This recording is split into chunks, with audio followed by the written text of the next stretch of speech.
Alright, YouTube, hello, happy Halloween. Welcome to Trade Journal episode 12. Yes, episode 12. So, yeah, take a look at the count. Yeah, I know you guys see that. Down $809, 37%. I made a mistake. And here's where the mistake is, okay? So, in the last video, you guys saw the profit and loss graph. Uh, well, when I woke up and I saw this loss today, it made no sense to me because Meta did gap down quite significantly, actually. So if we just go ahead and look over here, so market closed at 491.55, and it came down. Well, actually, it opened at like 584. Oh, I thought I had gapped down some more during the morning, but I even with that, um, I did not see that I was going to lose that much if price had stayed consistent. I think it was only like it was either $3 or 3% of the position. I don't think I had uh, the interface set correctly to read it the way that I wanted it to read it to me. But this morning, after the loss, I went ahead and I just went back to the website for the options profit calculator and went to frequently asked questions. And this one caught my eye. This is exactly what I was looking for. So I'll just go ahead and read it out loud right now. So it says, what are the limitations of the calculator? The largest unknown in the Black-Scholes formula and any other pricing method is implied volatility. Given a constant IV, the calculator will be correct in its price estimation. However, since IV is a reflection of market sentiment and external variables, it is impossible to predict what people will be thinking in the future. So, there you have it. That is what I missed going into this earnings trade. I thought I was good to go. I thought I had everything covered. I did not. Um, and again, even right now, I think I feels like I have everything covered, but um, maybe I do not. But I will continue to trade with confidence because trading with fear is just not the way to make money. So going forward, I will not be trading earnings with a lot of capital. Um, yeah, if I'm going to trade earnings, I'm either going to trade one call, one put, or one call and one put. But that'll be all. That'll be it. Yeah, and I will probably even look at the IV rank and IV percentile as well. I did pull this one off the internet, off of YouTube. So if you guys do want to see the code here, or you guys want a link to the code, just let me know. I'll go ahead and link it in another video. But currently on my daily chart, I have buy and sell side volume. I've got the ATR just that I know. And this is just, again, this is just for the daily chart. Sometimes I do use this side for a 4-hour chart, maybe a 1-hour chart. But the most part for day trading or swing trading, I try to use these two charts over here. But all of these over here give me a lot of daily chart data, especially the ATR. It lets me know what stocks are good at day trade or even swing trade. And then RSI gives me trend strength, trend direction, and MACD something similar. I'm still kind of playing around with the MACD, trying to figure out what works, what doesn't work. But in the meantime, I'm just kind of leaving it there, just kind of hovering, because I know this can be utilized. I know, or at least I've been told that there are ways to make money using the MACD, and I have come across a lot of different videos stating their high win rate percentage and whatnot, but it still doesn't seem to click. So I'm not trying to trade off of this just yet. I've also kind of realize that it can also be used. It can be used in multiple different ways. It can be used as a reversal indicator, a trend strength indicator, and a trend direction indicator. So that's three different things right there, and they all kind of go against each other. So um, that's why I'm not really using the MACD just yet. Excuse me, just kind of letting it hover there. So yeah, so I'm down a significant amount of money. This is the most amount of money I've lost in any trade for this year. Yeah, I mean, I went from 2,454 down to 1,708, so that's $700, and this one is $800. So this is my biggest loss. This morning I was down almost to 1,100. But I decided to just hold on to it and just see if volatility would come back up or if the price would come back up. I don't think either of those ended up happening. I think what ended up happening is that Meta just went down, and the puts that I had, I was holding onto those puts, and I sold them. I sold them before market close. Let's take a look at what time I sold those. Let's see if we sold at the bottom. I was trading on my phone.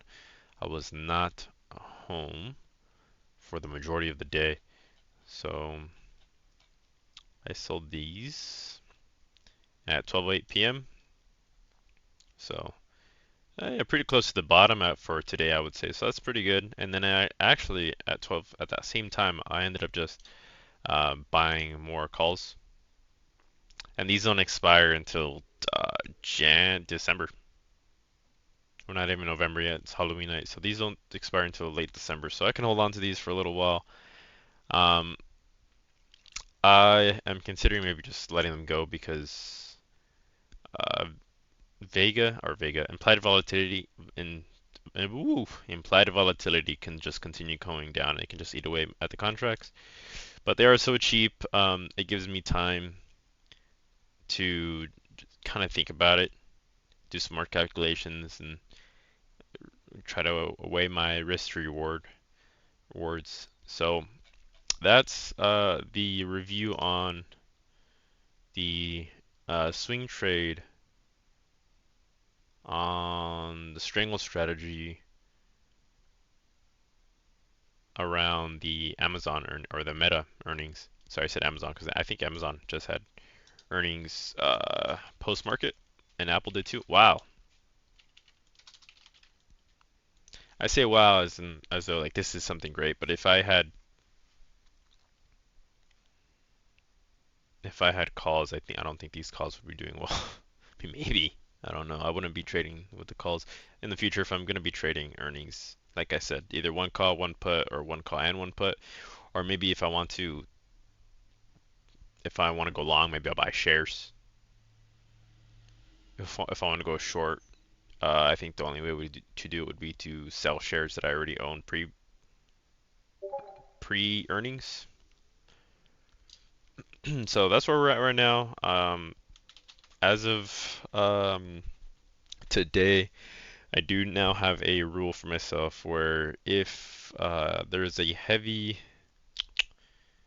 uh, not a heavy, a high amount of earnings on stocks with a heavy weighting on SPY, I'm not going to be trading, day trading SPY for that week. And if I am, I'll be extra cautious and I will take less trades. And if I'm going to be trading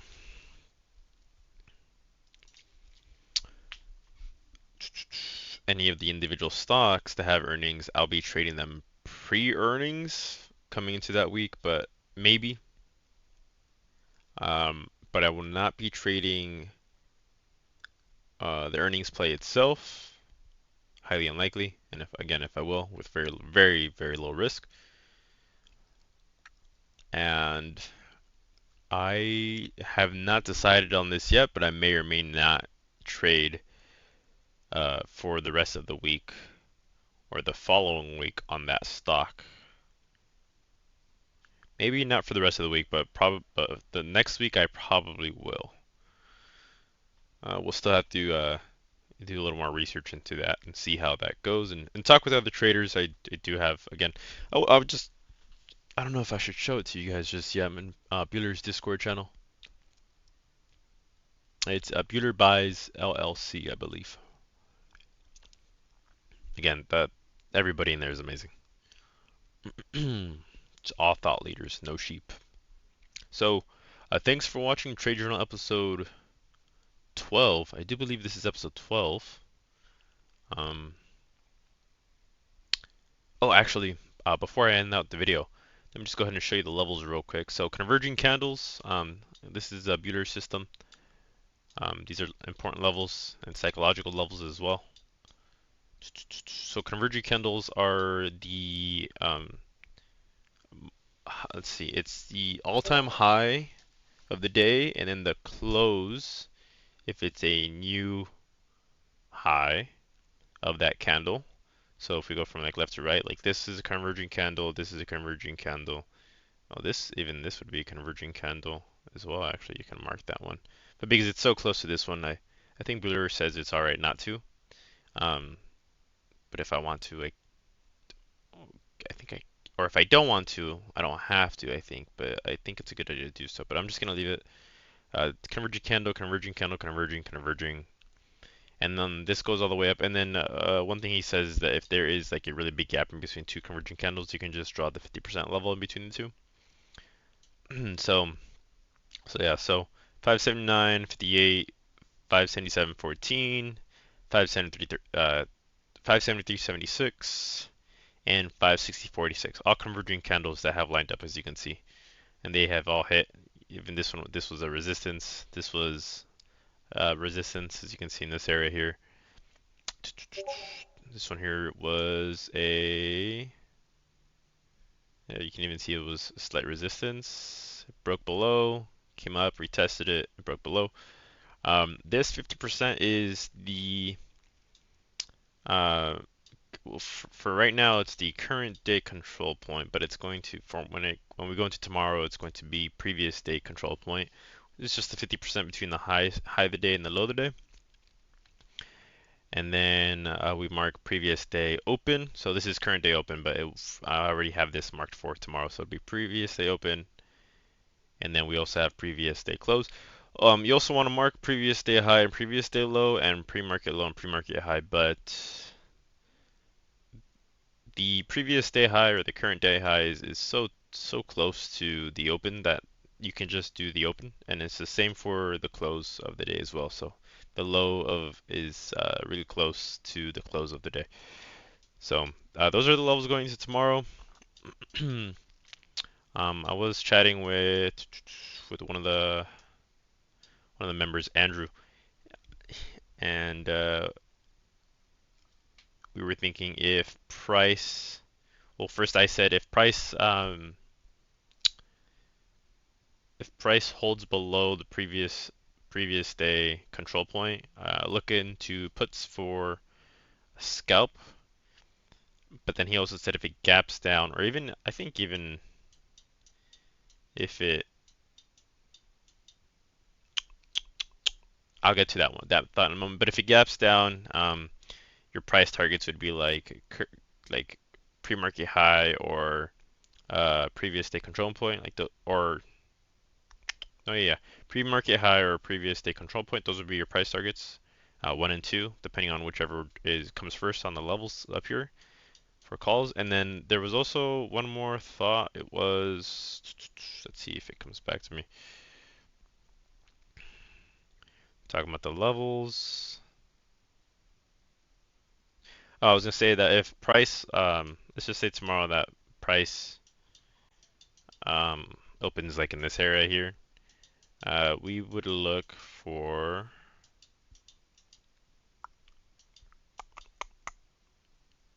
Well, I mean, we already have these levels here, so what we would look for is like rising volume on a. I don't know, actually, I'm not gonna BS this here, so I'm just gonna leave it there for now. Kind of stuck on a few of the plays I would make depending on how the price action turns out. But I think I'm trying to think. No, I'm not trying to think too far into the future. What I'm trying to think of at the moment is ifs, if thens, and I don't have all of them in my head right now, and I should. So maybe I'll have those for the next video. Maybe not. Maybe I won't have them just yet. But me putting this video, I will rewatch it and I'll remember what I need to look over so that way I can uh, kind of become more accurate in my strategies. Again, these videos are more for me than they are for YouTube. Again, if you're a viewer, I appreciate you watching. Please like, comment, subscribe, whatever. Alright, thanks for watching. Catch you later. Peace.